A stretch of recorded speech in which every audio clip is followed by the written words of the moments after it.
Coming up on This Week in Google, I'm Jason Howell. I'm here with Stacey Higginbotham and then Danny Sullivan from Search Engine Land. We're going to talk all about internet safety for children, what the future of the Internet of Things will bring, specifically for our civil liberties and how we allow that to happen, how Google is fighting bad ads and letting the good ones, its own, stick around, and a whole lot more. Twig is next. Netcasts you love. From people you trust. This is Twit. Bandwidth for This Week in Google is provided by Cachefly. CACHEFLY.com. This is Twig, This Week in Google, episode 408, recorded Wednesday, June 7th, 2017. Being Internet Awesome.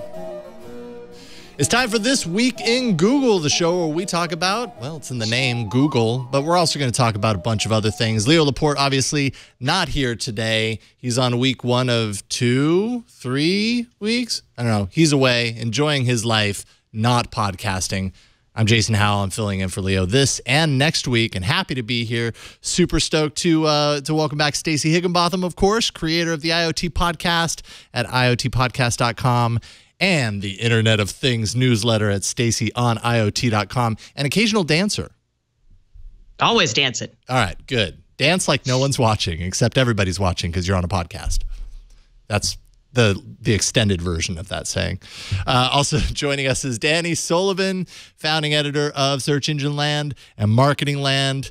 And it's great to have you back, Danny. It's always fun to do a podcast. Good to be back. With you. Thanks. Yeah, so I don't know how to kind of get this ball rolling. I'm just excited to be here and excited to have you guys on board.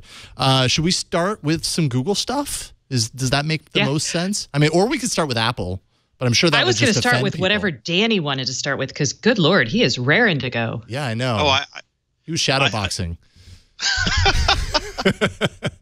we can dance where you want to. Whatever. All right. Hey, why don't we do that then? I think this is a great place to start. Danny, you wrote about Wall Street Journal. Wall Street Journal has had a program where if you searched for a Wall Street Journal article through Google search, it would bypass the paywall and it would let you through and you feel like you're getting away with something. Many times I'd go to a Wall Street Journal article and it would give me, it would show me the 3 paragraphs and then tell me I had to sign up. I'd open up another browser, search for the name of the article, go through the result, and I'd have my way in. That doesn't work right now. But you wrote about this. Tell us a little bit about the change that's happened. Well, it actually came off of a good Bloomberg article, so be sure that people read the Bloomberg article as well.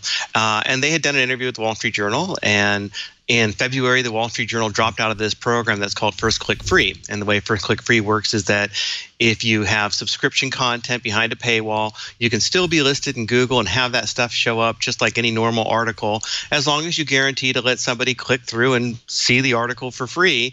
And there's like a maximum of 3 articles per month or per visit or session that they can do. Well, the Wall Street Journal felt like this was getting abused. They said, I think they had like 1 million people a month that were just using Google to go through and view articles for free this way. And so they shut it all down. In February, they said, thanks, but no thanks. We don't want to do First Click Free, so end that program. And so one of the downsides to that is then if you don't allow Google to come through your paywall, then it only gets sort of the first 3 or 4 paragraphs of your article. And so if there are lots of long tail terms or there's material that's further down, Google can't read it. It doesn't understand what your article is about. And so potentially you're not going to get as many visitors because you're not going to show up for as many topics. The other thing is that when you do show up, there's going to be a little subscription label that shows up next to you in Google News, not in Google Web Search, but in Google News. And people might say the subscription thing there and think, well, I don't have a subscription, so I'm not going to click through. I'm done. And they said that the traffic, after they did this from Google, dropped 44%. And so, and they seem upset about that. Like, well, we feel like that's unfair. We should be showing up just as well as we were before. But on the other hand, one of the reasons they did this is that they said they were getting greater conversion when they cut people off into becoming paid subscribers. So they were getting less traffic, but then they also said that their conversion of paid subscribers has gone up 4-fold. So it's sort of a balancing act. do you want the free traffic that you're monetizing with ads, or do you want less traffic, but when you're not giving it away, people are more inclined to then pay for it? And I think they're kind of feeling their way with it and now kind of figuring out what's next, but clearly not happy with the traffic drop. Otherwise, I don't think they would have mentioned it. How long was this project in place? I feel like for quite a while, right? A few years at least. Oh, yeah. First Click Free goes back at least to 2008. Okay. Most publications make use of it that have paywalls.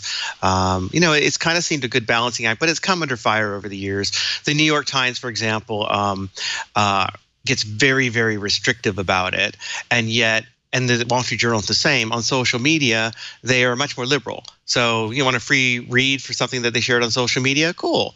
But you want a free read from something you found in Google? Not so cool. And they still kind of seem to view social media as, a marketing platform for them or worth the free giveaway there. Whereas, they kind of view Google as somehow, freeloaders are just coming in and stealing all their traffic and all their pages for free. Although in both of those cases, it's not like those pages don't have ads on them. Right. And that's ultimately the thing here is like, well, if you're a subscription website and you feel like you're losing subscriptions, why do you have all the ads on that stuff? And that's because really you're not just a subscription website. But so, yeah, that's where we're at. And I'm waiting to hear back. I don't know if I will hear back, but I did try to follow up with the Wall Street Journal to find out, well, is the new subscriptions you're getting offsetting the amount of money that you're losing in potential ad revenue, and also what they think the solution should be. The balancing act I think Google faces is, do we show, you have a limited amount of articles and listings you can show in search results. Most people do not have subscription to these publications. So do you take up some of that space, putting things in there that causes a user to click on them, and then maybe the majority of them get frustrated? And then when they get frustrated, they don't blame the Wall Street Journal for having a paywall. They blame Google for like, why'd you put this thing that wasn't useful to me? But there's also an argument, I wrote about this about 2 or 3 years ago, where, potentially if Google puts more subscription content up there, it causes people to understand there's more value to it. It's like, yeah, you want this news content, you pay for it. So, start paying. Yeah, as long as people are actually doing that conversion. Now, you mentioned that there are other sites that are also like that this is a pretty common thing. I'm sure there's a lesson here for those sites to learn. Is there any like clear kind of advice to come out of this switch, this decision that Wall Street Journal made, that other sites that are trying to do this have learned? Or can I think you need to understand, and I think like the Times of London and some other places have learned this in the past too, that if you put up barriers to Google coming into your website, you're going to get less Google traffic. That's SEO 101. And so you kind of have to understand, is that worth the trade-off? It's very easy that people want to beat on Google, especially in the news industry, that they're somehow stealing all of their traffic and screwing them up. And then it's like, well, so apparently the Wall Street Journal was getting a lot of traffic from Google without paying for any of that traffic, by the way, and traffic that they found so useful that they're now upset about it. So, and this is from a company whose, CEO and leaders have been merciless in slamming Google as this like horrible thing to news industry. It's just like, so now you're upset when you took your stuff out, you didn't get all the free stuff in the first place. So I guess it's kind of like, make up your mind. Do you want the free traffic from Google? And if you do, then you understand these are the trade-offs that are coming with it. Or do you become very segmented in what you're doing? You understand what content you want to give away for free. You've got that in a way that you can list it in a way for free. And you've got your subscription content, and maybe you're being much more religious about it really is subscription content. We're not having all these holes that are in there. Yeah, and I wonder what's kind of a valuable metric for the Wall Street Journal in the sense that, is straight up page views on these articles important? Obviously, money is important to run the business, but they have to do the conversion in order to pull that off. There's got to be value on both sides, and if they're serving up ads, and we can talk more about ads in this next story here, but if they're serving up ads, at least they're making something, but I guess we just don't know what they're making in comparison. Yeah. Well, speaking of ads, Google is, we kind of had heard a little bit about this in the past, and now it's becoming a little bit more clear. Google is going to be including an ad blocker in Chrome for mobile devices as well as for desktop. I think this is going to happen sometime in early 2018, sometime early next year. And I don't know. I'm very curious to get both of your take on this, because it seems like a strange line that's being crossed here. So they're going to be blocking, quote, bad ads. And Google did say including those owned and served by Google. What are bad ads? You know, bad ads would include pop-ups, autoplay ads, flashing image ads, those sorts of things. Basically, sites need to comply with better ad standards per the Coalition for Better Ads to avoid this blocking. But the members of that coalition, of course, are Google and Facebook, which account for somewhere around 99% of digital ad revenue growth in the U.S. last year, 77% of gross ad spend. It seems, I don't know, is there a potential for some, is Google the right one to make this decision when they are so intrinsically tied into what makes a good ad or a bad ad, and they cover the majority of the market? What do you think? Well, when your advertiser network sets the quality of your ads, that actually can be a good thing. I see where the problem comes in, but my one question about this, and I don't know if you know the answer to this, is autoplay ads inside content. So if, like, I used to work at Fortune and we had these autoplay ads and autoplay videos that we had to insert into every story. So is that a bad ad, or is that content just really irritatingly delivered? That's a really great question. I mean, I don't know. I know that anytime there's an autoplay ad on a page, I want to scream. Well, yeah, any autoplay same video. net effect for me, anyways. I don't know where Google so would that's fall. that's a question, because then publishers would probably just hide the ads a little bit more in things that look closer to content. And these are obviously publishers, not like the crazy publishers like Outbrain and stuff that are just crazy clickbait, but you know. I don't know. I mean, like, that's irritating. And I would call that a bad ad, and it uses my data plan and I get all cranky. So I would love for those to be blocked, or at least to maybe say, hey, do you want to play this before it actually happens? Right. Yeah. Somewhere a long time ago, I changed the settings, when kind of this conversion to Flash or away from Flash was happening. And I changed the settings so that anytime there was a Flash element on the screen, never make it appear automatically, always ask me. Like, I had to actively enable that module anytime I actually wanted to see whatever the Flash content was. Something similar like that, potentially, because that was actually really helpful. I avoided a lot of pain with Flash. But I don't know, more and more we're not really seeing as much Flash these days, and that's, I think, a good thing. They say supposedly there will be a threshold for sites. So it's not as if a site offers a single bad ad and at which point Google blocks all the ads on the site. There will be a threshold of, quote, bad ads that would have to be passed on a site before Google would then decide to block all the ads on the site until the site or the publisher, went in there and tweaked it and got rid of the bad ones, essentially. Who knows what that threshold will be. But it'll also be active by default. So this is not something that you opt into. It'll be new Chrome browser released. Everybody's getting blocked ads, and you have to opt out of it if you want. Well, I can't see a lot of people choosing to opt out. I can, as a publisher who's trying to get, attention. I'm like, oh, crap, are my ads going to be bad? I have a pop-up that shows to my readers on the site, if they go there, I think it's every 30 days. So, like, it refreshes every month. Yeah. It'll pop up for you the first time you visit for that month, right? And I'm like, oh, I don't love it, but I'm also like, it only happens once a month for people. Right. So maybe...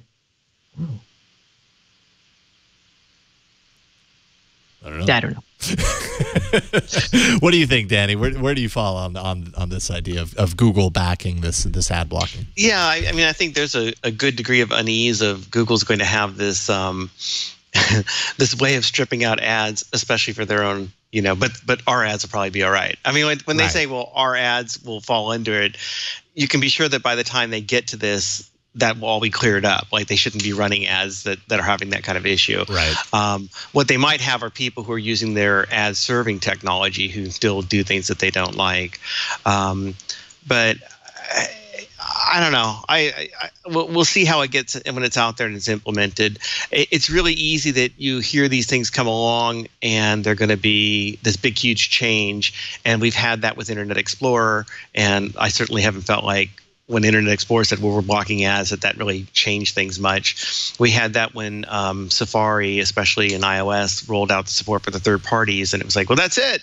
Ads are dead. And then, the ads are still there. And, a lot of people downloaded those extensions to begin with, or the apps, and then they didn't seem to do much with it. So, I think the main thing is, are you really introducing something that's going to fundamentally improve the experience, or are we just introducing something that pretty much keeps us seeing all the same kind of ads that we get as before and takes out a little bit of the stuff? And I think a lot of us would like to have some improvement. I think when you go to a website and it's loading up 29 different trackers and 49 different ads, like, okay, that's a bit much. How do you clean up that experience? So and they certainly have the platform to do it with Chrome.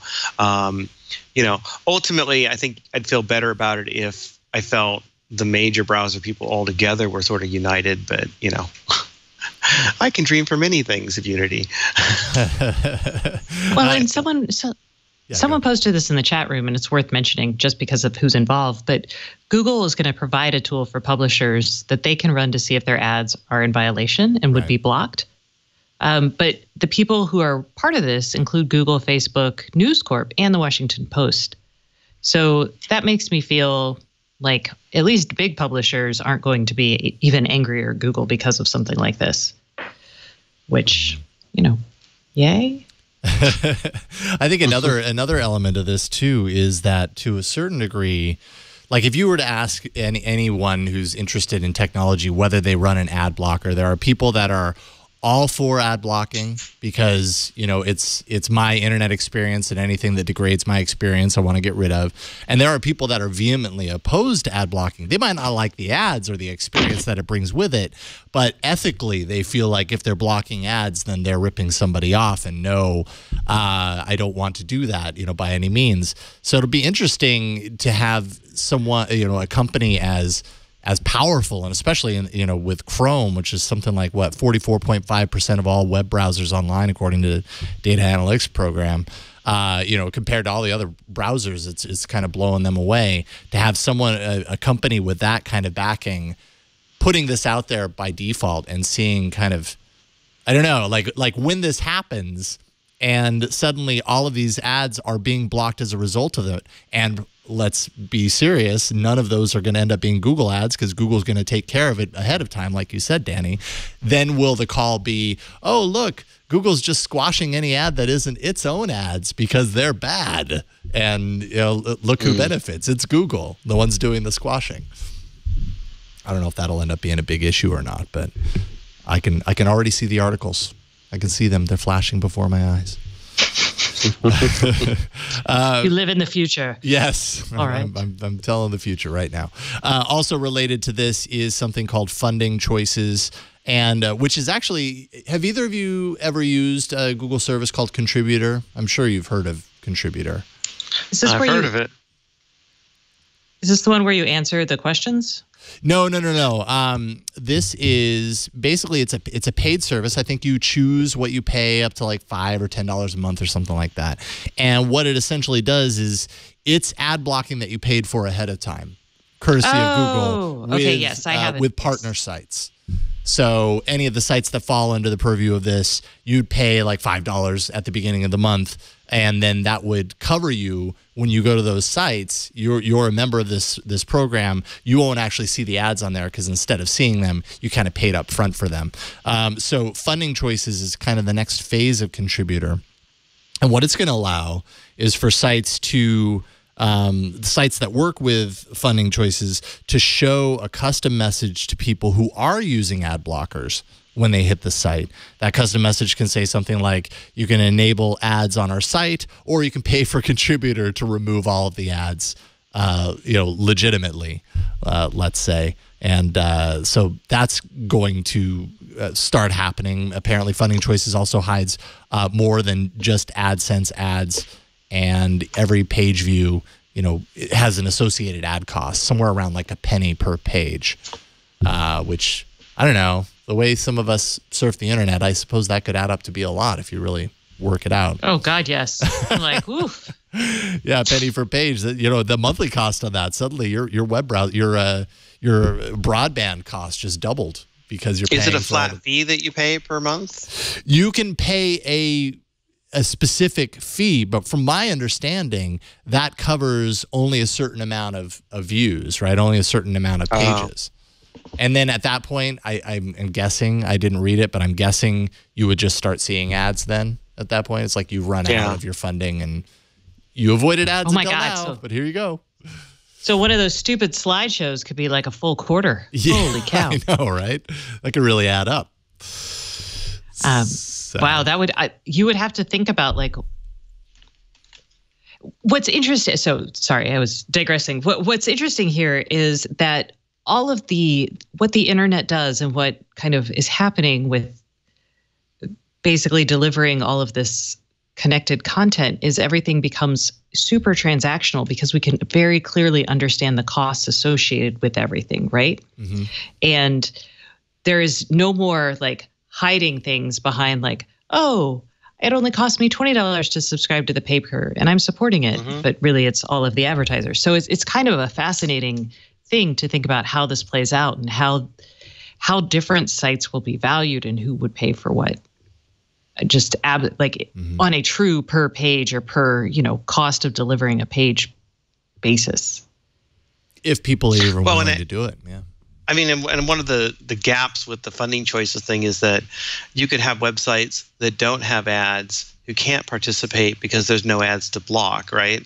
So what they really need is a Google contributor where people can pay, but then they really need a Google contributor where people pay as they land, not where they can say, oh, yeah, I read that. Now I'm thinking after the fact I want to do it. That, potentially you could have sites that just put up fake ads that say support us so that those ads can be blocked for the ad blocking people. But yeah, I agree with you. Maybe we'll get to this shift where people are thinking much more about, I am paying for everything. The web actually isn't free and I'm paying for it one way or the other. Either I'm paying for it because someone's going to be showing me an ad or I'm paying for it because I'm actually shelling out real hard cash. Or you're paying for it in terms of your demographic data. Woohoo. Yeah. So. But, at least it gives an option. When the ad blockers, I think especially on Safari, mobile Safari came out, you would have people who then start getting these blocks and they'd be upset. And it's like at least they have a solution now for them, right? It's like, well, if you don't want to turn off your ad blocker on this site, then I guess you can buy this type of thing. Whether they actually then follow through with their principles of I don't want to see ads to the degree that I'll pay for stuff, we'll see. Yeah, absolutely. I know Ron Richards on the other show I do on the network, All About Android, he has been using Contributor, I think now for a few years, and he's loved it. So, so it's definitely a viable option. It's an interesting kind of approach for this if what you want is to kind of clean up the experience of the web, but not feel like you're just jipping every site that you go to because you've got an all-out, like brick wall ad blocker that's just shoving it all off. So I guess we'll see. I guess we'll see the actual value to people as far as like if it's worth it to people to remove those ads and to pay a little bit of money up front in order to do it. Maybe if the ads were more obnoxious, it would be better and worth it. More worth it. I'm sure they're going in that direction. I mean, Google's got a couple of different fronts here tackling this, and I mean, essentially, it seems like making money on all sides. So. Yes. We'll show you an ad. We'll let you pay us to block the ad. Exactly. Let's see here. What else? We've got some other Google stuff. There's no, I mean, those were the things that actually interconnected. Now everything is like little pieces here and there. So we can just hop through some of this stuff. I saw this actually today, and I think I missed it. It was yesterday's news that Google is working on an initiative. It's a project that they're calling Be Internet Awesome, and it's a way to educate kids, and I think it's aimed more at younger kids, on how to protect themselves online. It was developed by teachers, internet safety and literacy organizations, and it's a program to kind of advise kids who are just learning about their digital life online to understand, why you should limit sharing your personal information, how you avoid scams, or why, what might be a scam in the making, password health, just in general, avoiding bad behavior online. And they've got a curriculum for classrooms. They've got a game that you can play through that, what is the game called? It's out of my view here. Interland. There you go, Interland. That kind of walks you through some of the concepts and everything, and it's all about educating kids on being better internet denizens and protecting themselves. I think this is a great effort. I do too. I mean, because I will say, as a parent who's tech savvy, it's actually hard to remember all of the things that you kind of take for granted, right? Absolutely. And so having something that codifies it is really helpful. And we spend time talking to my daughter about like not clicking on emails and, posting things online.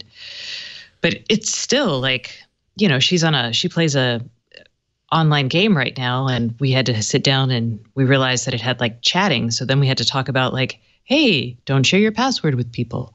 And, right. But it's weird having to like teach someone that, but there are people who go around and scam kids or worse. Right. So this is great. I love it because I don't want to have to remember everything.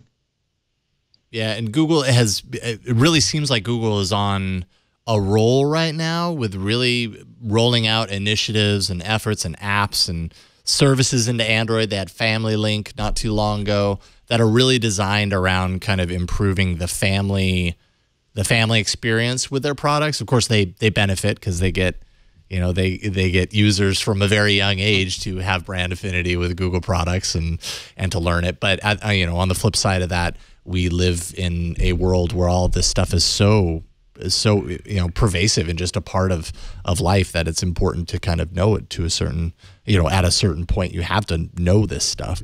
So I mean, I applaud Google for putting this together and doing it. And I suppose we'll see, it's a free resource. Anyone can go there and check this stuff out. I don't think you have to be in a classroom curriculum in order to do it. So.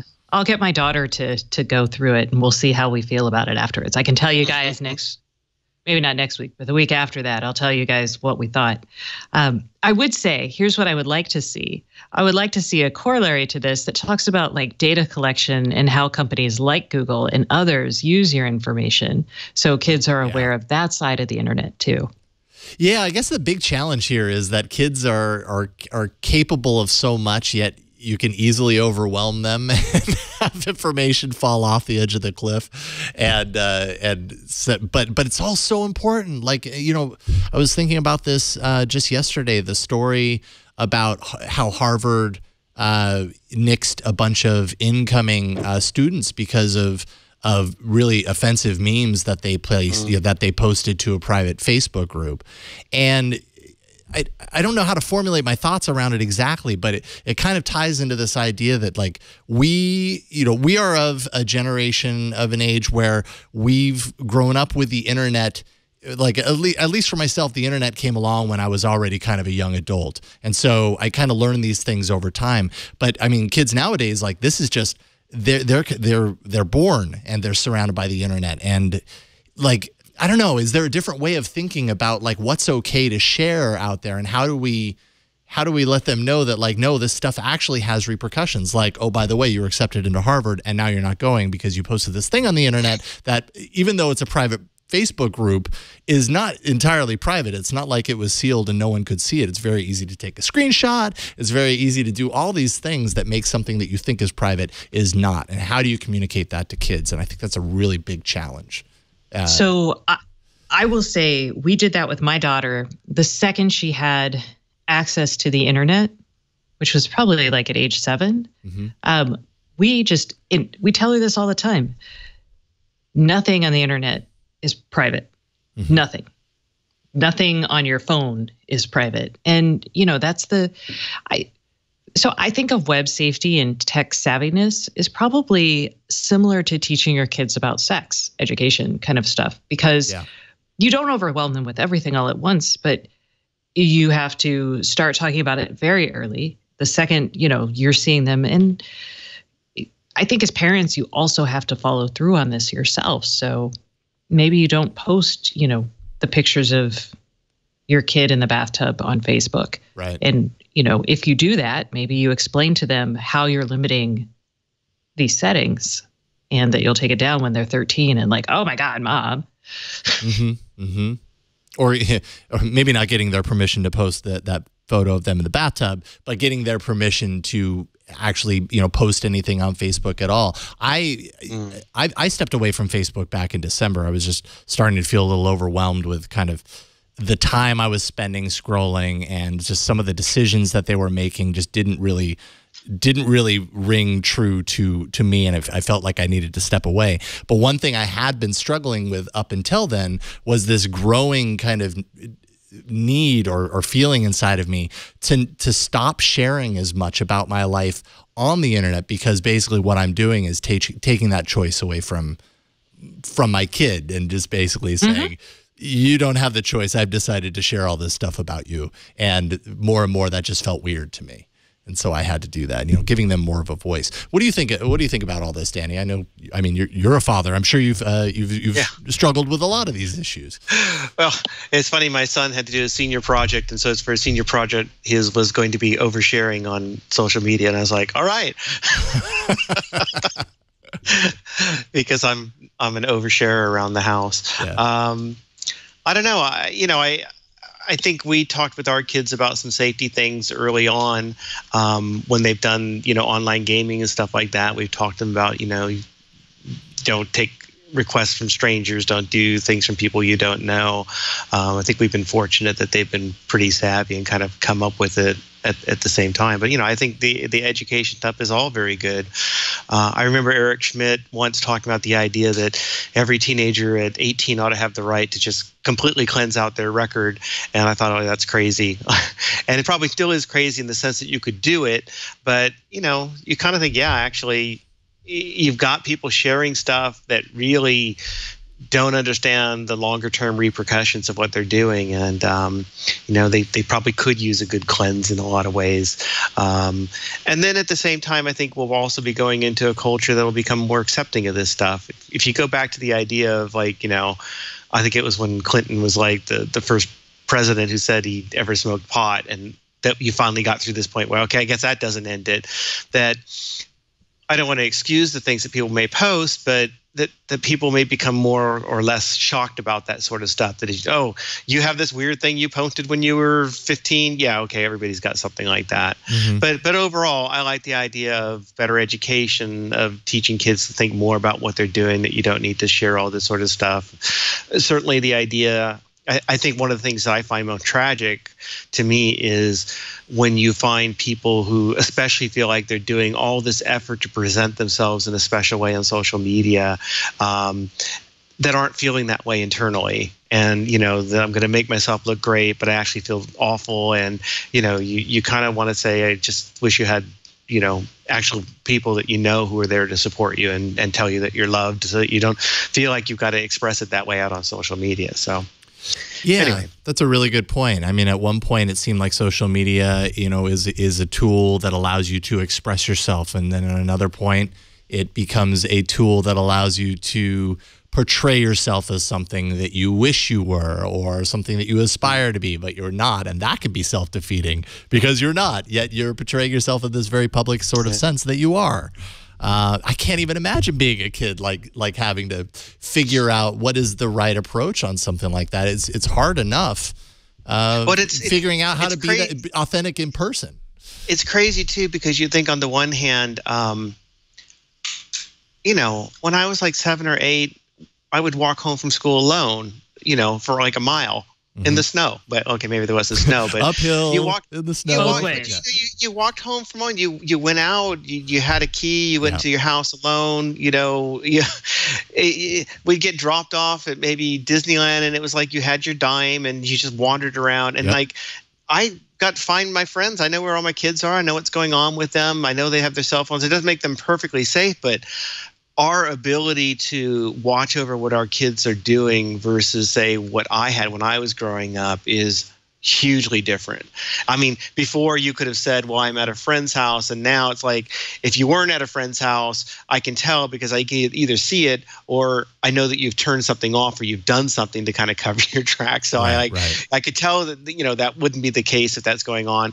Plus the idea that, I think a lot of us really usher our children around. The idea that kids just wander around is, feels less and less of a type of thing. So on the one hand, I think there's an increase in the physical world safety as we've developed as a society.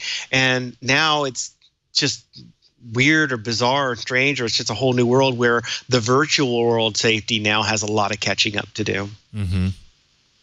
Yeah, that is super true. How do I'm very interested in this topic, obviously, as a parent of two kids, and they are right at the point right now. Definitely, my older daughter is 7, and so I'm kind of at this critical point where she's very interested in technology, and I know I need to educate more around this. One of the struggles that I have is this idea that, like you said, Danny, we've got, as parents nowadays, we have all these tools that we can use that are available to us for free to be able to kind of track how our kids use the internet, track how our kids move across the landscape of the real world, and all of these things. And I struggle with this kind of weird place where how do our kids respond to being watched all that time? That's certainly, when I was a kid, right, I could go to someone's house. I'd at the very least leave a message and say, hey, I'm over at so-and-so's house. I'm going to be there until 9 o'clock, and then I'll walk home and everything's fine. Nowadays, like we would not allow for that. We require so much more because we have access to all these tools to know so much more. But how does that affect kids who are growing up now with that kind of oversight, and what does that lead to 20 years down the line? Obviously, we don't know the answer to that, but got any guesses? I don't. You don't have to do it. Yeah, well, that's true. I'm just throwing that out there. Like, you don't have to do it. You're right. I'm like, we give my daughter a phone, but when she's going to walk to like her friend's house, which we let her do. So she walks to her friend's house and she's supposed to text us when she gets there. And then she's supposed to text us when she leaves. So we can kind of keep an eye. And it's the same thing. Like, I was a latchkey kid. When I arrived home from school, I had to call my mom first thing. And if I didn't, I would get a phone call. Mm-hmm. So. Yep. And to tie this back into Google, I'm sure you guys talked about it on This Week in Google when it launched a few months ago, but Google Trusted Contacts is an app that you can put on that's very, very close to what we're talking about here, kind of selecting contacts that you want to stay connected with from, in a sense of personal safety, emergency, your close friends, siblings, basically sharing your location. So you're walking from point A to point B, and you want to make sure that, somebody that you trust is kind of looking over you in a digital sense. So there are tools that Google offers to help facilitate this stuff. And we have the ability to do so much with the device in our pocket. That's cool. Well, how old is your kid going to be when they get their first device, Jason? Well, so I guess it depends on what is defined as their device. They don't have their own device. I have a 4 and a 7-year-old. They don't have their own device necessarily. But every weekend, each of them has a tablet that they can use for two hours each day.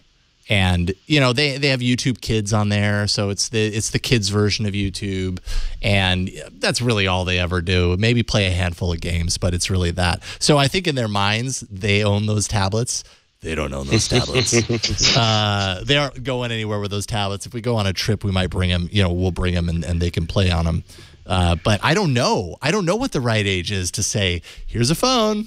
Have fun, because I'm already getting into conversations with my 7-year-old about how friends at her school, some of her friends have phones. I'm like, are you serious?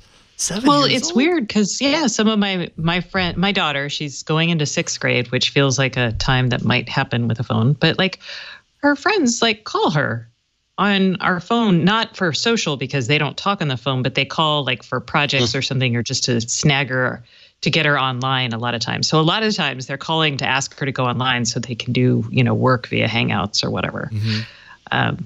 So yeah, I don't know. Yeah, that's a tough, and I have a feeling that the age at which kids are given their own device has gotten younger and younger over the past probably 10 years, as we've had more of these smartphones and more of our own lives as parents have kind of evolved around relying on these devices. And, lots of these apps are created to enable things like knowing where your kid is at all times and everything. Then it becomes more and more enticing for parents to give the device to them at a younger age. But who knows what the right decision is? That's the hard part about being a parent. You just never know. Anyways, kind of related to this, actually, at least to a certain degree, in this weird kind of world where we're moving into technology and everything's connected and everything. Stacey, you tweeted out, I think today or yesterday, this Pew Research study that came out yesterday. It was yesterday. It was examines the kind of the deeper potential of what the Internet of Things leads to and kind of the future that we can look forward to as the Internet of Things becomes more pervasive. Tell us a little bit about what stood out to you. Oh, man. So we talked about this a lot on our show today that we recorded because this is something we've been talking about for a while, but the idea is that soon connectivity will not be something you can escape. One, because it'll be in everything, but two, because you'll be required to have it as part of your job or interacting with people or paying for things. And so then it becomes like, man, in this world that we're rapidly moving towards and kind of halfway are in, how do we know what decisions are being made on our behalf? How do we know if it's safe? How do we know, what back-end deals are happening behind the scenes that, that end up showing you the content that you see? So it's kind of a lot of that. It's a really great report. I encourage everyone to read it. And it has like just scary, scary things like, let's see, unplugging is nearly impossible now, but by 2026, it will be even tougher. Resistance is futile. You can't avoid. And then my next favorite thing is you can't avoid using something you can't discern. So much of IoT operates out of sight that people will not be able to unplug. I'm like, woo. Yeah. Yeah. And being kind of pulled into the benefits of something like IoT, like, I've recently upgraded. Once I started upgrading lights in my house to Philips Hue, it's like I want them all on Philips Hue now. And slowly but surely, something that used to be just this passive dumb light bulb has been swapped out in many rooms for something that connects to the internet and can be used in a number of ways for who knows what. We hear about IoT insecurity all the time. There we go. Well, and I would like to think, there are so many positives to this, not just the fact that you may never have to leave your couch again to turn on your lights, but companies do need to be transparent. And there is a real issue. I think The Guardian wrote this up and they made a bunch of good points that, I know that we've made in the past, but when you're doing something like buying something on Amazon Echo, you don't know what the best price necessarily is because you don't see it. You're just saying, do this. And if you set like a reoccurring subscription, there's not necessarily a guarantee that that's going to be, the best available option all the time. Right. And there are just so many examples of this. Like, can you imagine your self-driving car maybe taking you a slightly different route based on your personal preferences? Maybe so you drive by a Starbucks and think, oh, yeah, I should totally get that. Those are all things that like Carnival is doing a connected cruise line and they will know your preferences. And I was talking to them about wayfinding because one of the things they want to do is help people negotiate around these epically huge ships. And I was like, so if someone likes gambling, would you send them to, their movie or their brunch by way of a casino? She's like, we might. So, okay. But will the consumers know that? Right. That's scary. Yeah. Or not? No. That's a really good point. So much of that happens, online with advertising. That's a large part about, how that works. You go to Amazon, you search for something, And then you end up going to a site a day later, and what do you know? That thing is down there, and it's on sale. It's $10 less than it was yesterday. Do you want to buy it now? And, I think it's easy to think that that's all purely coincidental, and hey, isn't that weird? But as long, and we're okay with it, many people are okay with it because they understand that that's just how ad tracking, ad marketing works. But if you don't know that happens, then it feels very manipulative. Yeah, I was looking to book a hotel, and I had like 3 different hotel sites opened, and I found all the rooms between them, picked the one that I wanted, and shut the other 2 down. And like, I continue to get emails, hey, finish your booking, and I know why it's happening because I was logged in, and they know that I was logged in. They followed me all the way to this or whatever. Yeah. But yeah, if you don't know, and you've been seeing that also where I think there's been a rise where people are convinced that their phones are listening to them, and where they've said there's the only way I could have seen this ad is because I was talking to somebody about this, and it listened to me, and so now it knows that I'm this person who was interested in that. And it's like, well, actually, your internet browsing probably gave them that data because it's become that good. But people don't know. And I think people will figure it out over time. That's kind of our job, is to explain some of the stuff that's happening and find good use cases.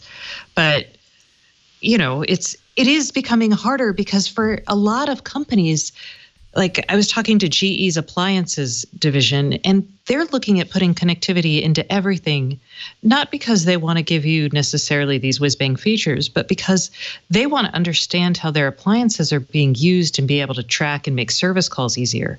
So I see it totally in the future, like maybe you won't get a warranty on something unless you connect it, right? Mm-hmm. And that becomes kind of coercive in a way to a consumer. And, maybe you don't want a connected oven. Maybe you don't want someone knowing when you're cooking or what you're cooking. Or the stuff that simply dies because you can't connect it. So like I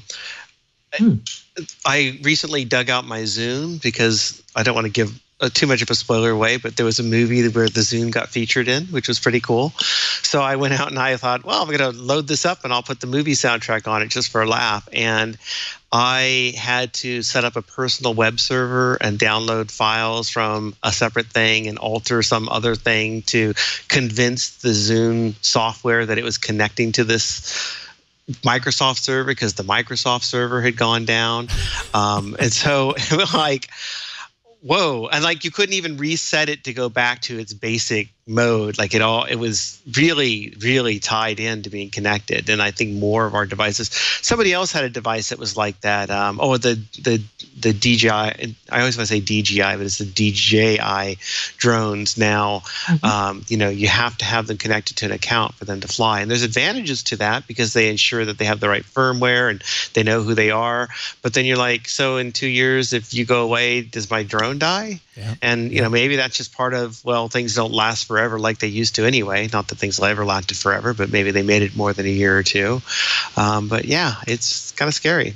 Or just our televisions, right? And the whole thing that came up with the Samsung sets or the Vizio sets where, you're monitoring what's being watched, or like, hey, I just want to watch TV. I don't, and I paid for the TV.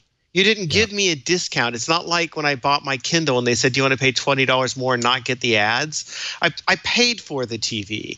I paid for my direct service TV every month. I don't want to be data mined in that sort of way, unless you're going to give me some good incentive with it, Mm-hmm.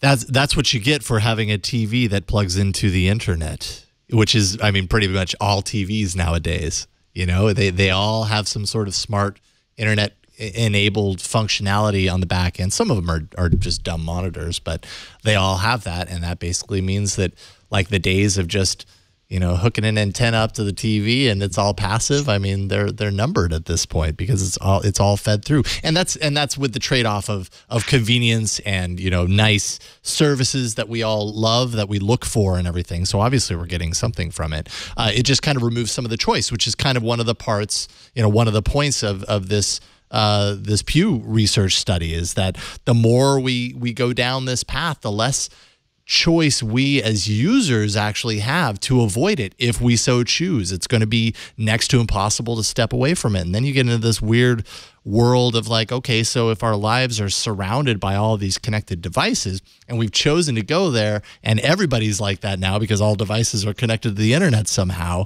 what does that say about kind of the civil liberties that we have built up around ourselves and have enjoyed for a very long time in this new world where everything is capable of being tracked and traced and monetized and that's 10 years from now. That's now, now for the next 10 years it's going to get crazy. Well, so this is something that we talked about, I think last week, and we were talking about the role of government and regulation about like privacy. And this ties directly into that. Is we are right now at a stage where we're relying on companies to be the benign actors in this scenario of data mining everything and us not having a choice whether or not we're going to be part of this. I think we will see really well-off people buy unconnected devices. We'll probably see a robust eBay economy and like old dumb things like, heck, my mom won't even buy a car that has power locks. It's kind of ridiculous. Yes. But we're also like, the amount of data that these things are connecting is insane. And I just tweeted before the show, I was talking about Uber because more stuff is coming out about Uber. And to me, this is the perfect example of an IoT company that is running amok with your data and doing things that are just incredibly unethical and not being penalized for it in ways. I mean, everything from, the first mess ups around Godview and like showing, oh, look, there's Beyonce driving around New York right now, to the latest allegations about like people there having access to someone's medical records. I'm like, oh, we have to start doing something about this because it is not going to be pretty, and we can't really rely on these companies to really protect us and not be jerks. Man, that's overwhelming. Sorry. No, I mean, I completely agree. I think we would all probably agree with that 100%. It's just like, what do you do? I mean, well, do we hit a point where we look backwards and we go, man, maybe I should not have maybe I should not have been entranced by all of that technology as much as I was because look where I am now. Do you think that? Well, you can step it back, but you can step it back even further. I mean, just anybody who's ever had to deal with a credit report, and you're like, where'd they get this information on me? And this information isn't correct. And now I got to try to get it fixed. Yeah. And that's a nightmare process that you go through. And we have some laws that allow us to deal with this sort of stuff, but we don't have laws that prevent all that stuff being flowing into one place, every purchase you've ever made and what happens with all that sort of stuff and who, just imagine what you do with your credit card alone. Yeah. Right. And what are your protections with that? And how do you push a button? I mean, believe me, I'm not taken away from the internet companies, but if I want to purge all my stuff on Google, I've got a dashboard where I can do it. If I want to purge all the things that I purchased on my credit card, I don't know how far stuff that goes. I don't know how to get rid of those things. I don't know where all that stuff is. So, and police can get access to that data. Yeah. So, eventually they'll get me for that person I wiped out. No, I didn't. But we could use a better protection, I think, for just period. Better consumer protection overall. And I don't want it to be just limited to internet companies. I'd like to see a good fundamental bill of rights that we have in terms of what information you can gather about us, what information you can compile in various sources and put together, and what our ability is to purge some of this stuff if we want to purge it, and apply it not just to the internet and tech companies, but just companies in general, especially because I don't want like loopholes to get through, but. Mm-hmm. Mm-hmm. Yeah, that's... no, I like that. That's a good... I mean, because that's true. Right now, there are the tech companies, but I also have devices that are made by companies that aren't technically tech companies, and they're sucking down data as much as they can. So, I mean, anybody who's gone to a grocery store and then when the receipt spits out your you go to a grocery store, and of course you have a loyalty card, and so the loyalty card gives you the discount, and then the receipt spits out a coupon based on the past purchases that you've made, and you're like, oh, I guess you're keeping track of all the things I've purchased, and who gets to see that and that sort of stuff. So, but 50 cents off of a package of Ritz, I'm all for that. Yeah, there we Worth go. it. So, we use, so here's you can play the loyalty card game. You just swap people's loyalty cards around. Maybe we create like a consumer network where you're like, all right, I'll mail you my stuff. You use this stuff. But it's also, if you go back to Uber, it always drives me crazy when people either have thought of Uber as a tech company or as a ride hailing company, because I don't know what the hell ride hailing was. I think of them as a taxi service, right? They're a taxi company. But if you're going to consider them to be a tech company because they use technology to get a taxi to you, then our grocery stores are tech companies. Like, what isn't a tech company at that point? Right? Who isn't using technology these days other than maybe my small local business that sells me milk when the grocery store is closed, that isn't kind of doing that sort of stuff. So yeah, our tech companies are broader than what we think of in terms of tech companies, and the amount of data that's being gathered about us is even broader than we can imagine, just with the stuff that we already know. It's interesting what you were just saying about using a loyalty card and then getting a coupon for a discount on something you've bought in the past. I remember it was a couple of weeks ago that there was news that Google was going to be working with credit card companies or something to be able to track your purchases, your spending inside stores, and be able to offer you advertising around that. And that definitely had some people talking about the creepy line and, wow, now Google knows everything that I buy in stores. But that's basically what you're talking about, Danny. And we've been doing it for years with loyalty cards. We didn't have a problem with it then. It just goes back to what people actually understand about what's happening behind the scenes, or just accepting the fact that it does. And we've been okay with it to a certain degree in one way. What's different about the way it is now, that it's a little bit more technologically tied, in a sense of the internet, or I'm not sure, but that changes. Wow, that was a rabbit hole. That was fun. Wow. Well, we'll need something to uplift us. Oh, boy. Hey, let's talk about HomePod. Yay! Thank you. That's a great segue. Yes. Okay. So I don't know how. Do you guys talk about Apple on this show very much? Probably doesn't happen very often, but you know what?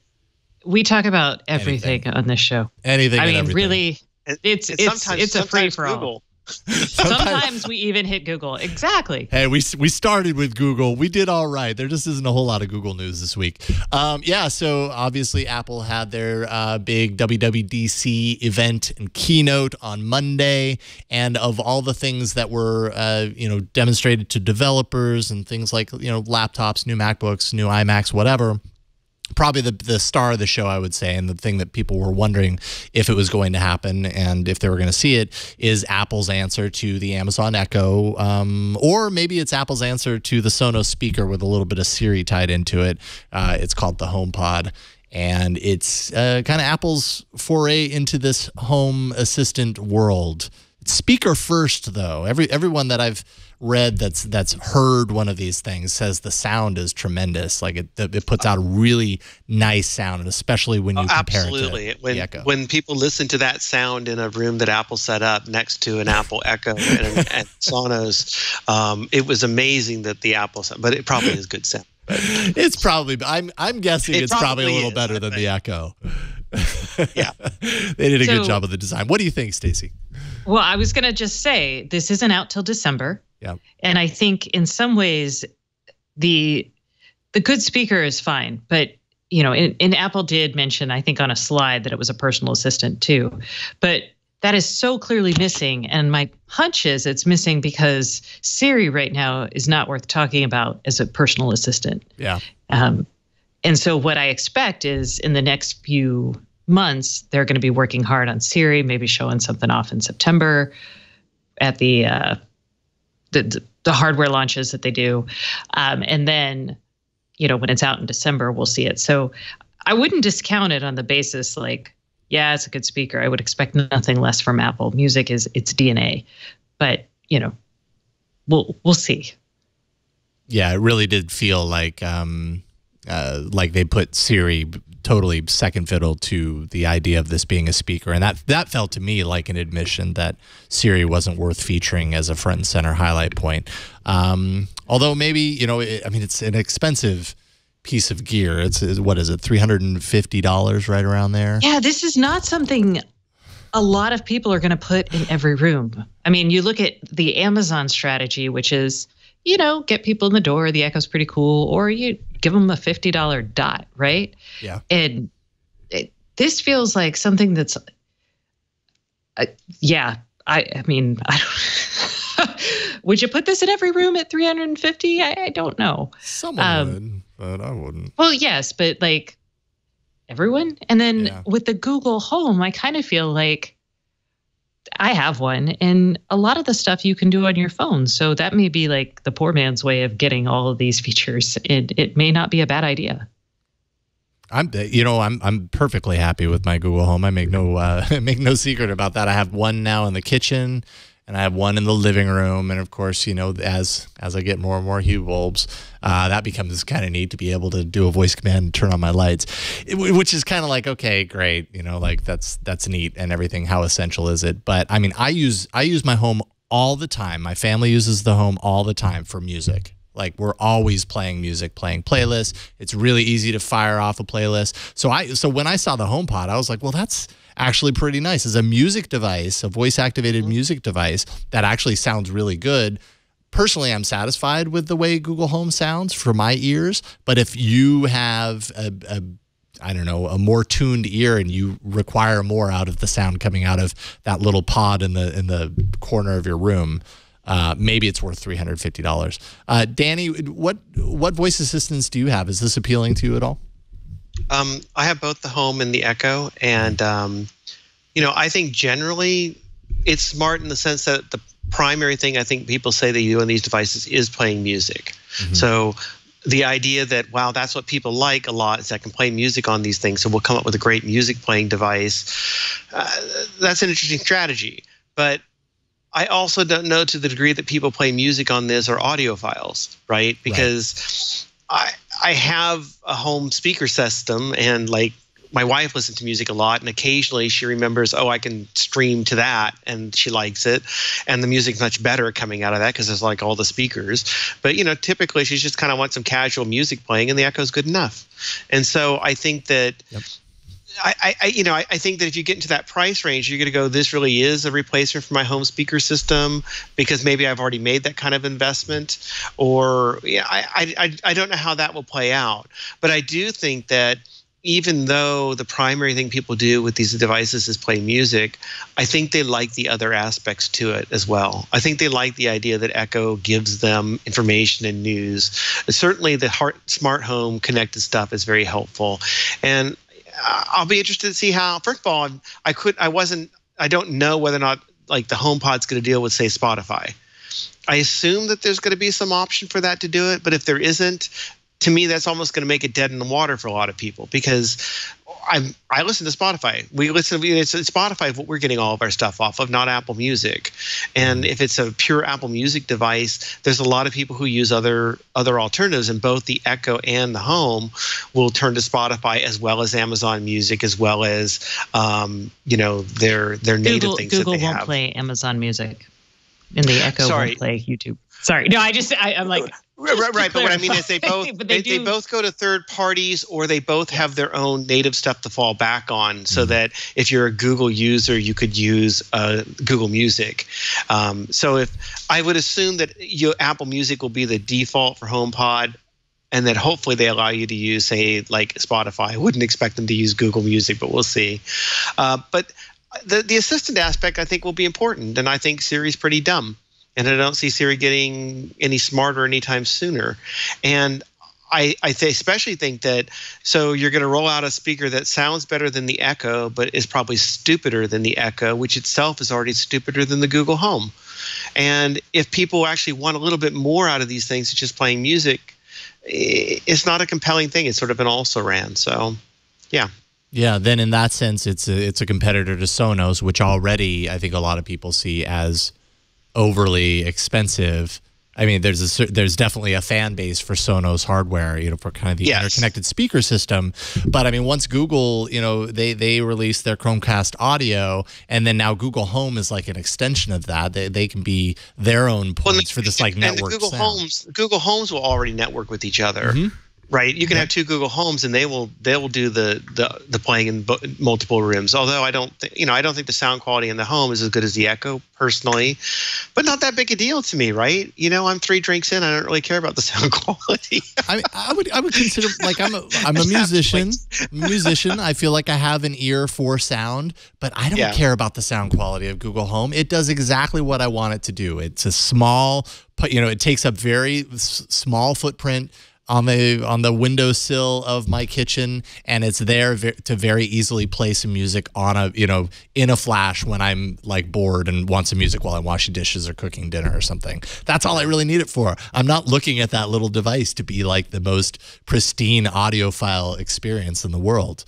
That's just not why I bought it, and I'm happy. And this reminds me of the MP3 debates from back in the day. Yeah. And I'm like, oh, here we are again. There's definitely. I mean, I think they're gonna sell a lot of these. There are people who definitely care about sound quality. I'm sure the sound quality be great. I'm sure some people are great. I love my Apple thing. This is the best thing. It's the wonderful thing. I'm putting it in all my different rooms, and it takes away from me having to have all these speakers or whatever. But I think there's a lot of other people who don't care that much. There's also the fact that this is going to be available internationally to a greater extent than either the Echo or the Google Home have been up until now. So just that availability alone is going to bring when do we get this? December? December. Yeah, so it's like, well, it's going to be tough for Christmas gifts and such. That's an expensive Christmas gift. Yeah. $350. That was one of the smarter things the Echo did with, like, the Echo was it launched at actually $100 for people. Oh, that's right, it did. Then at 180 you're like, woof. But then they came out soon after with the Dot, and if you already had an Echo, you're like, well, crap, I can stick a Dot everywhere. And again, so I would look in the next couple months for Siri to get better, because Apple's not dumb. They know where their weak points are, and they are addressing them. 2, I would look for the Amazon Echo Sonos integration, because I think that's going to be a really important thing for retaining that market. And then 3, I would look to see what they do on privacy. Like, Apple really did talk a lot about privacy, and not just in a ho-hum way, but they talked about encrypting the data, not just that the device isn't always listening, but that they're encrypting the data to and from servers, and they're anonymizing it on the servers on the back end. And that's a really big deal. I would agree. But my question about that, I'm happy you brought that up, because I think anonymizing it on the back end is a big deal for privacy. It's something that Google, as one example, can't do, because they're so tied into their cloud information around you that anonymizing it would negate. It's why...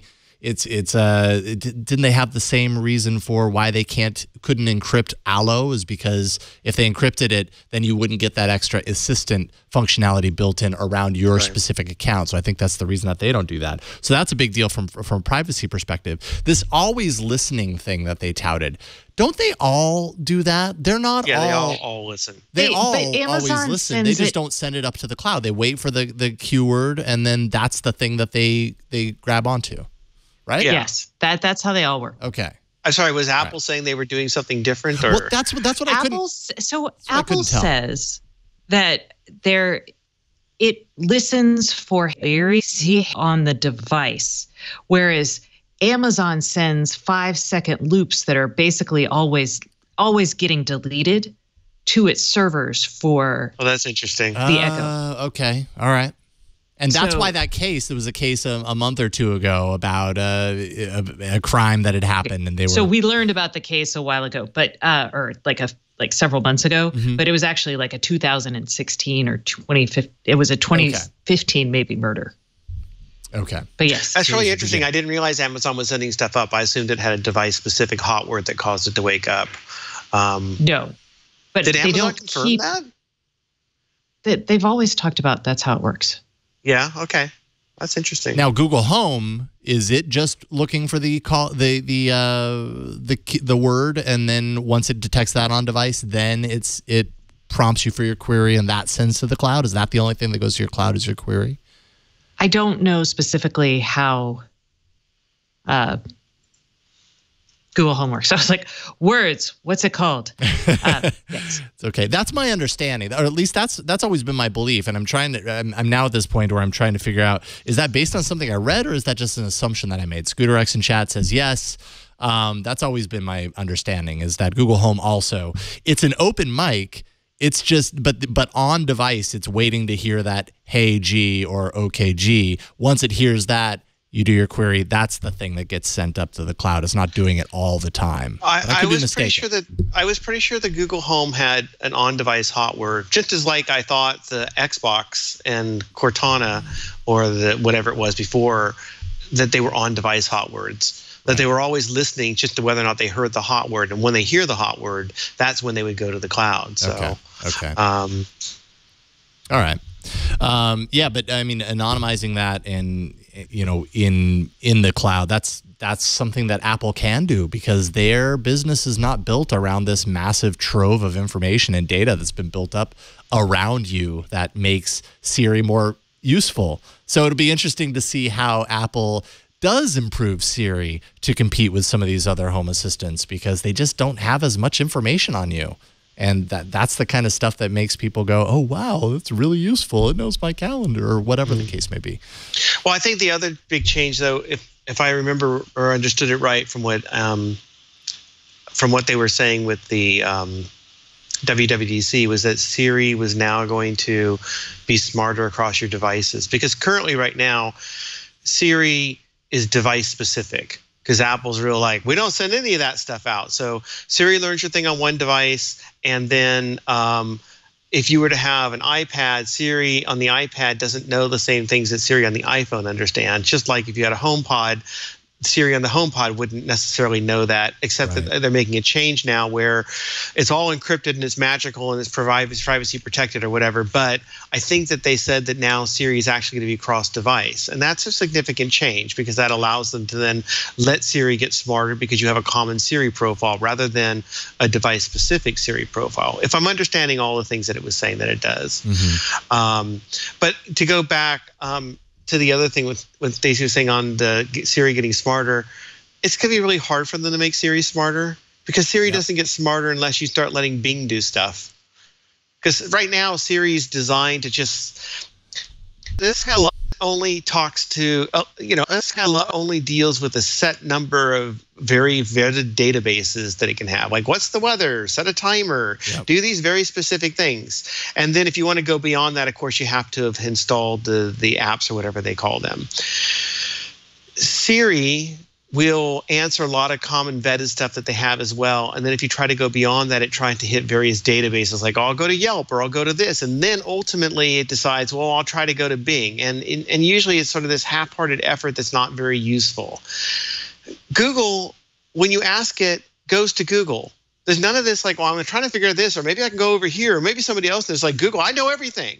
I mean, it doesn't know everything, but it knows. It knows a lot, and it's not got this delay of, well, I'm not certain about this. Let me ask someone else to see if someone else knows, and then I'll just throw it out there. So, they don't just get to make Siri Google Home smart by flipping a few switches. They don't have a search engine. Mm-hmm. They don't have a deep integration like Google has. And so, they might get it closer to doing what an Amazon Echo does, but I don't see them getting anywhere close to what a Google Home does, unless they want to really let Microsoft into that device a lot more than they're doing now. And, they've been years in not doing that.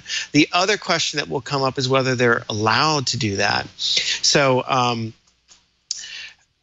they use Bing for Siri as the backup. They still use Google as the backup in Safari, and I don't know how their contract would work with, we're serving stuff out of Siri. Is that coming off of Google, or is that coming off of Bing, and who's it providing or whatever? So I don't know.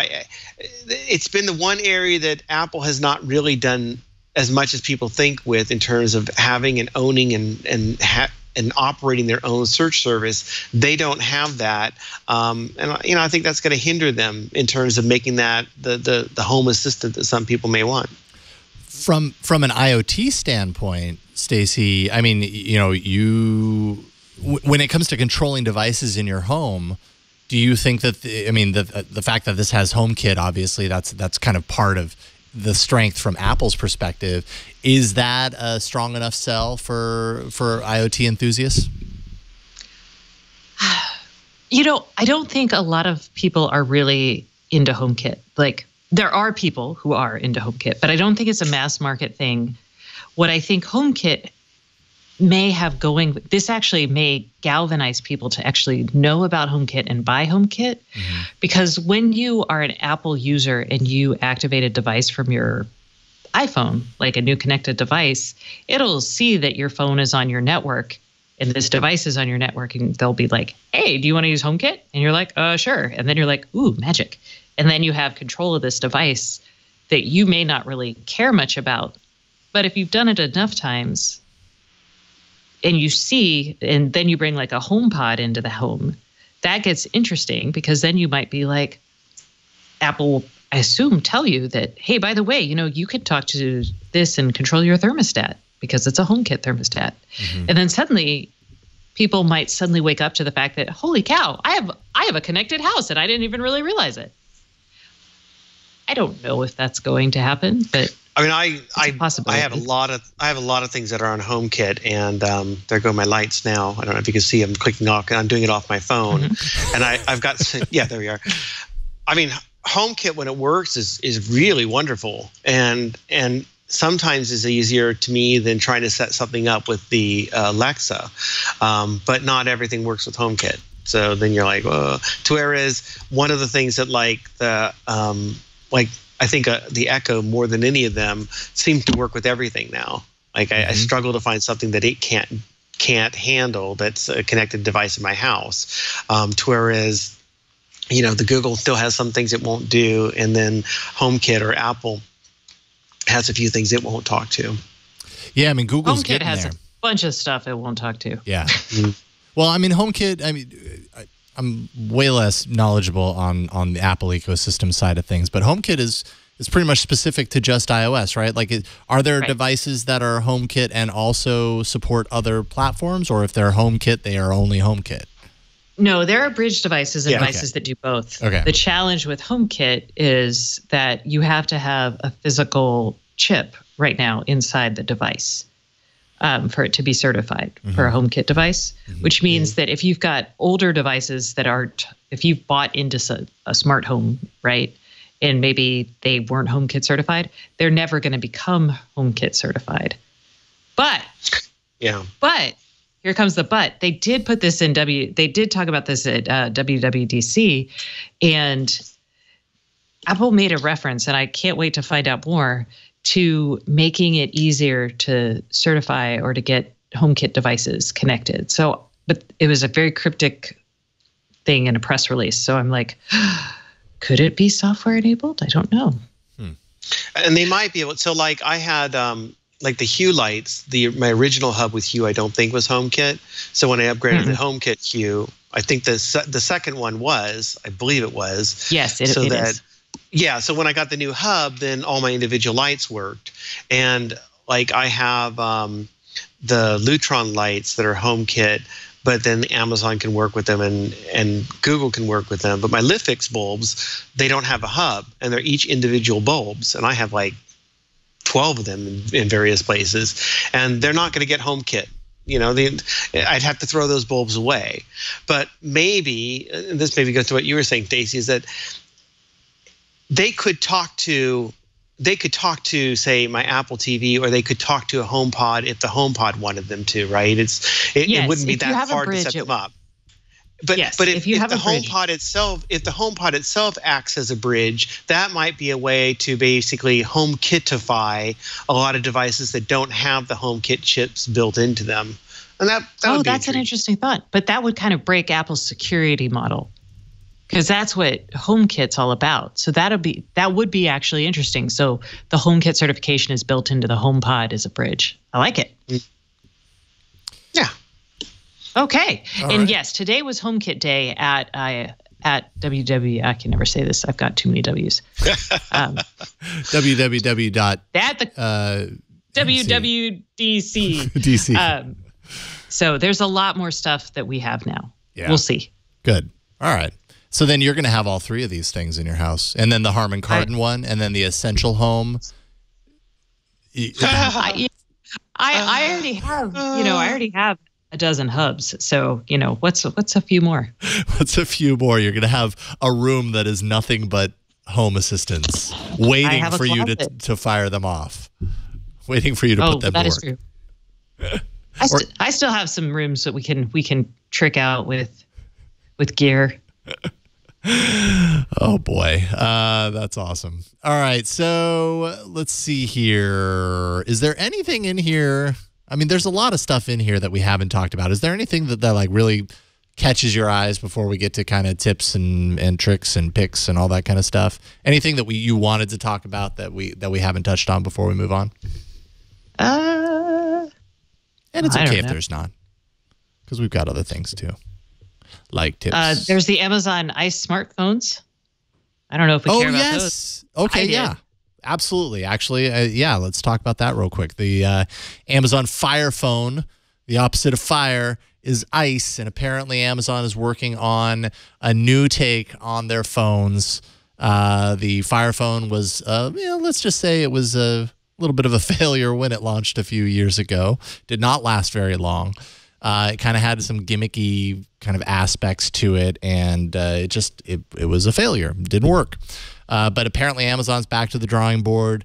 The internal name for it supposedly is Ice. Don't know if that's branding that's going to make it to release if and when it ever comes out. But it seems like it's more targeting the device that's in the works is targeting kind of the lower end market in emerging markets, specifically like India. Somewhere around $93 when you convert it from Indian rupees. But big difference this time is that, and Android or Amazon doesn't do this with their Android devices, so this would be a first, is that it would have Google mobile services on it. So it would have the Google Play Store, it would have Google apps like navigation or maps, Android messages, whatever. It has that whole package that you get on a phone that's officially GMS certified. And that would be a big shift in Amazon's kind of mobile strategy. In the past, they've been very, very much about their app store, keeping you in on all things Amazon on that device. This would be a change, a transition away from that. What do you guys think? Are you getting one? No. I guess because a low-end Android phone? No. No, I think it's, I think it'll be, I can't tell if it's Amazon trying to make up for some data it doesn't own because it's not on the phone and it recognizes that's important, or if it's recognizing that's important, it's like, well, we'll get in on the ground floor here in India with these low-cost phones and see if that works.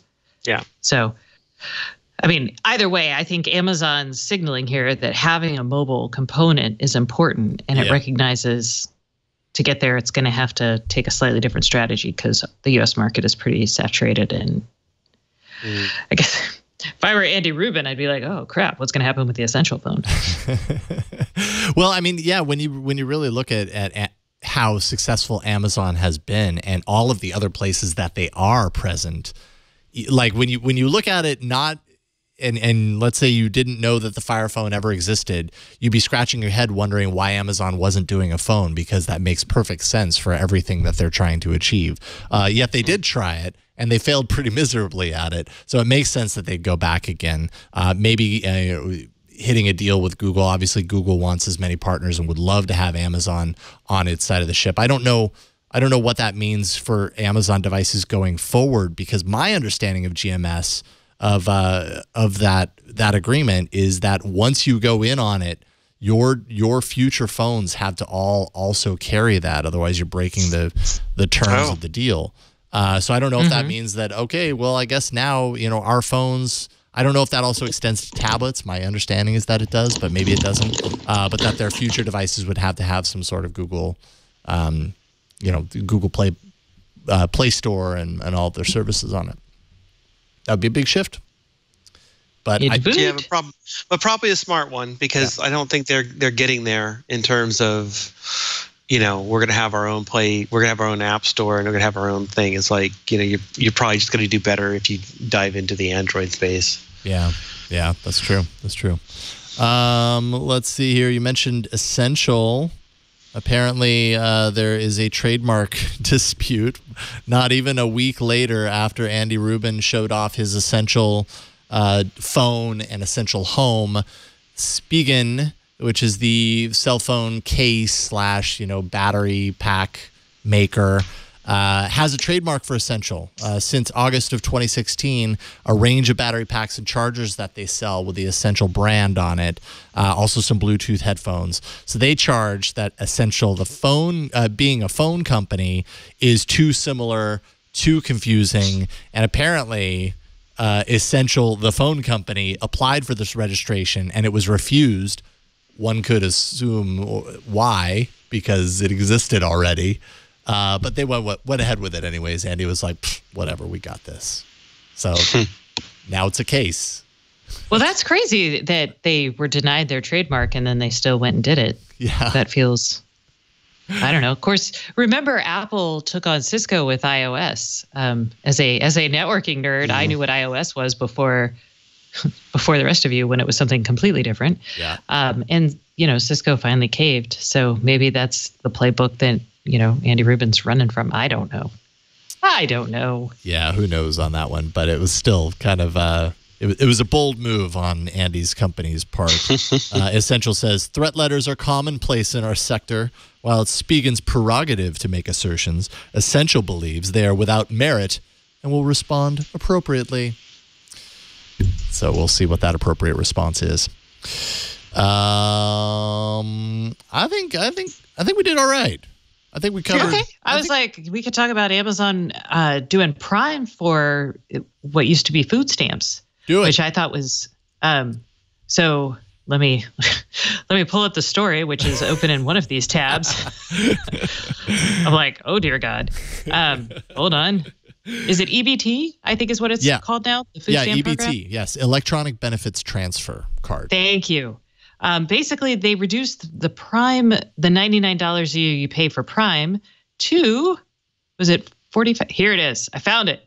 It's $6.99, or sorry, $5.99. So $6 from basically $11 a month.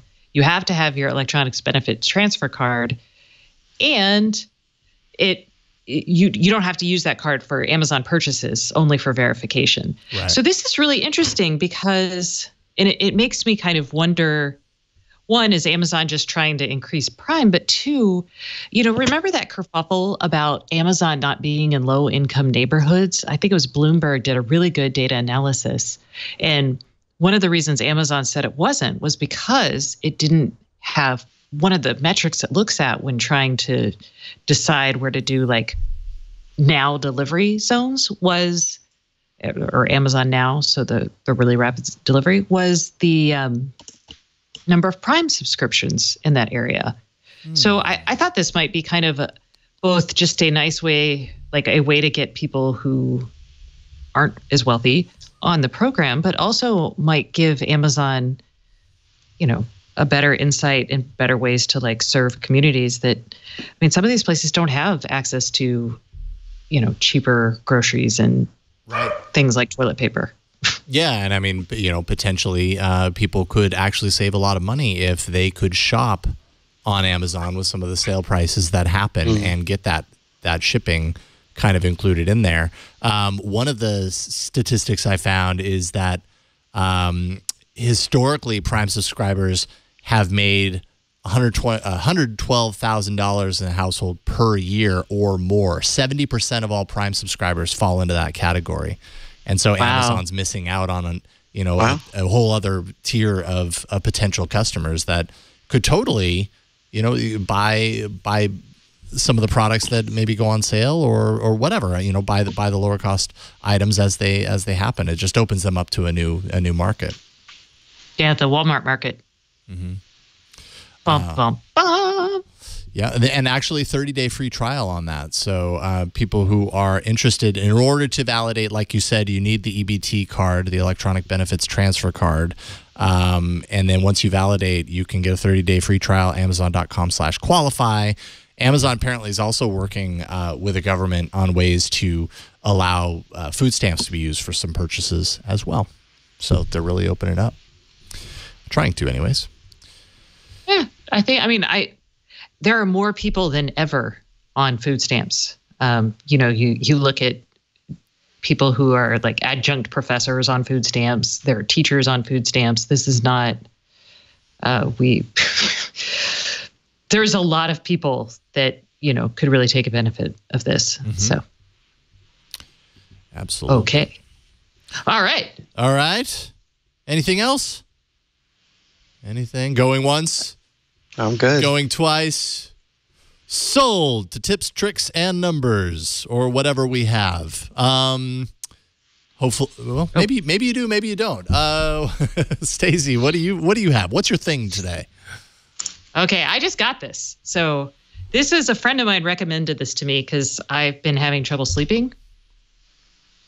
It is Snooz. Let me guess. It's spelled S-N-U-Z.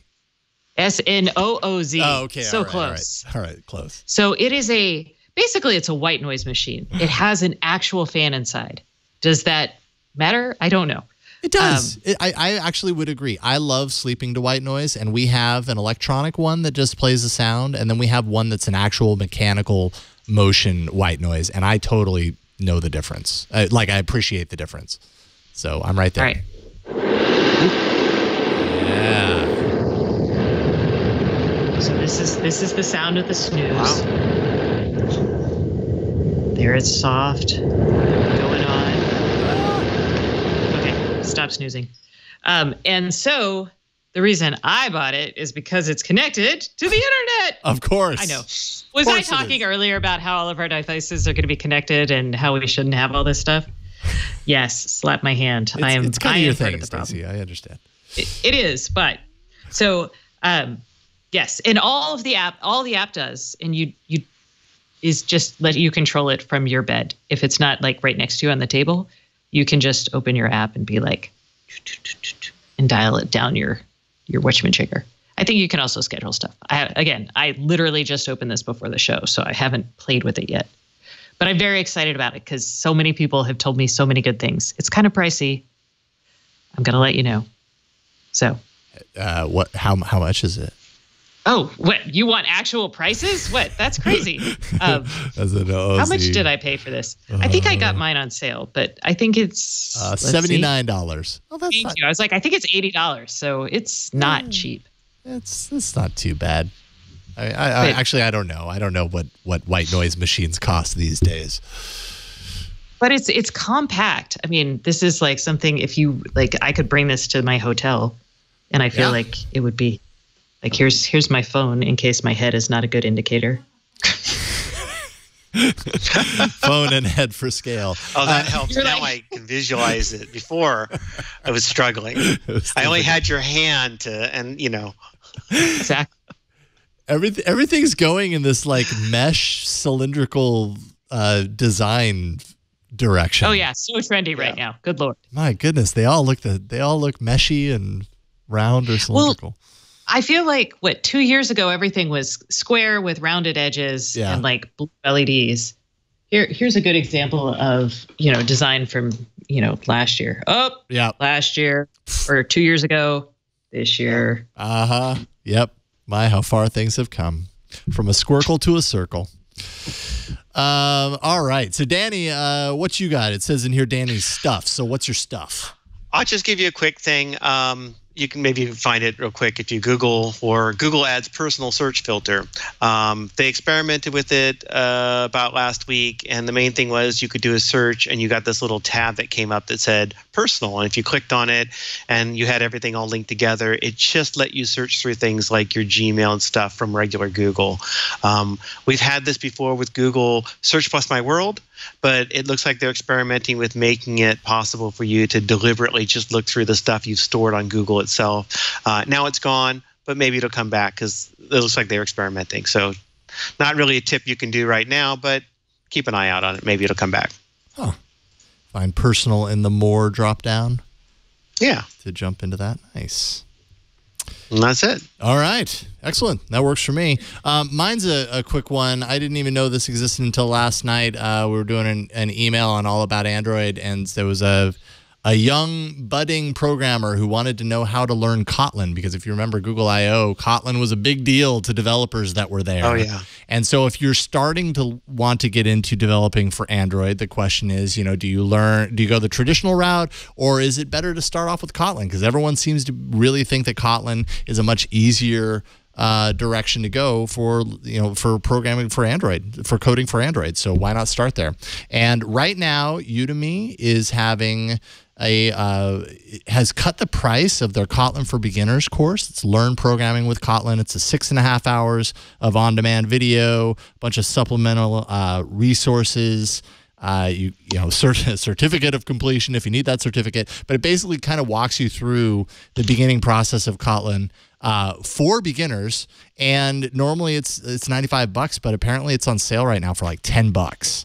And that's only going to be at that cost for the next 2 days. So I was just thinking, if you are thinking about getting into coding, you want to learn a little bit more about Kotlin, here's a great way to do it for next to nothing. And it might be a good kind of beginner's course, good way to kind of kickstart your education around what Kotlin means. And then the next time at Google I/O they make some big announcement about Kotlin, you can go crazy like all the developers did this last year.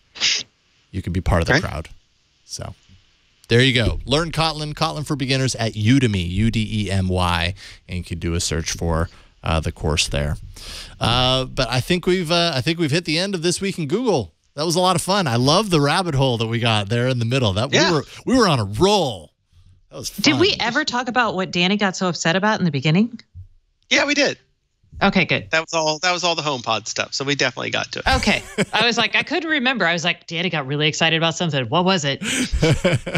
I got my excitement going. We covered all the bases. I think we did a great job. Danny Sullivan, it's always a pleasure getting the chance to do a show with you and to see you again. Thank you so much for coming on today. Tell people kind of a little bit about what you're working on, where they can find all your work online.